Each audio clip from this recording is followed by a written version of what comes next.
ভুল ট্রিটমেন্ট আসলে কেউই ডিজায়ার করে না বা এক্সপেক্ট করে না, বাট তারপরেও হিউম্যান এররের কারণে অনেক সময় ভুল ট্রিটমেন্ট এনএইচএসে হয়ে যায়।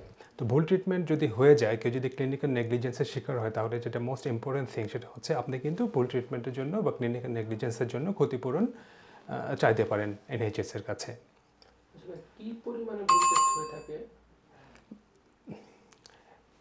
এনএইচএসের লিটিগেশন অথরিটির ডেটা অনুসারে এদেশে প্রায় 13,500 ক্লেম বা ভুল ট্রিটমেন্টের ক্লেম ইনিশিয়েট হয় পার ইয়ার।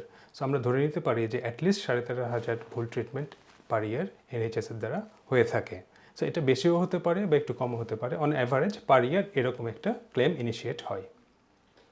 কি পরিমাণ ক্ষতিপূরণ মানে এনএইচএস কে দিতে হয়?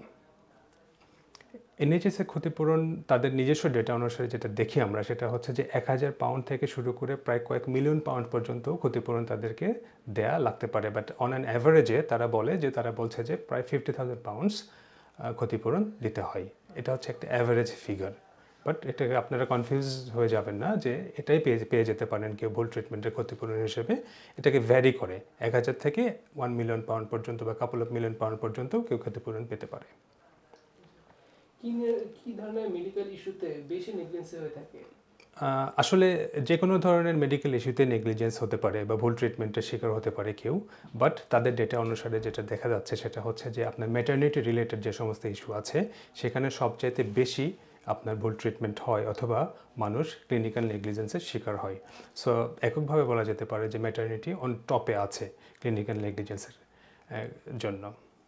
আচ্ছা, ধরেন আমরা যদি এরকম প্রবলেমগুলোতে পড়ে গেলে আপনার কাছে আসলে আমরা আপনার কাছ থেকে কি ধরনের হেল্প পেতে পারি? আমি ক্লিনিক্যাল নেগলিজেন্স কেসগুলো নো ইন নো ফি বেসিসে ডিল করে থাকি। তো কেউ যদি ক্লিনিক্যাল নেগলিজেন্সের শিকার হয়ে থাকে বা তারা যদি মনে করে যে তারা ভুল ট্রিটমেন্ট অথবা ক্লিনিক্যাল নেগলিজেন্সের শিকার হয়েছে, তাহলে তারা প্রথমে আমার সঙ্গে যদি যোগাযোগ করে, তাহলে আমি তাদের কেসটাকে অ্যাসেস করার মাধ্যমে ফার্দার অ্যাডভাইস করতে পারবো। আর খুব ইম্পর্টেন্ট বিষয় যে আমরা কিন্তু এটা নো ইন নো ফিতে ডিল করি। তার মানে ইনিশিয়ালি তাদেরকে কোনো ফি দিতে হবে না।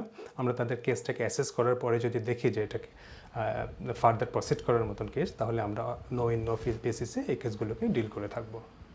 আচ্ছা ভাইয়া, আমার সাথে যে ধরনের একটা ঘটনা ঘটলো বা একটা মিস হয়েছে, তো এটা আসলে কতদিনের মধ্যে এই ক্লেমটা করা লাগবে?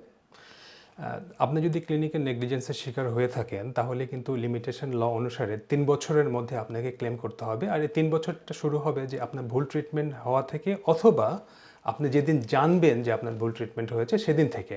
তো এটা একটা ক্রিটিক্যাল অ্যাসপেক্ট অফ ল, এটা একটা কনফিউজিং অ্যাসপেক্ট অফ ল আপনাদের জন্য হয়তো বা, যে এই লিমিটেশন পিরিয়ডটা কি ওভার হয়ে গিয়েছে কি যায় না। দেয়ারফর আপনাদের উচিত হবে আমার সঙ্গে বা আমার মতো একজন এক্সপার্টের সঙ্গে কথা বলে এই লিমিটেশন পিরিয়ডটাকে ঠিক করা, যে আপনারা এখনও 3 বছরের মধ্যে পড়বেন কি পড়বেন না।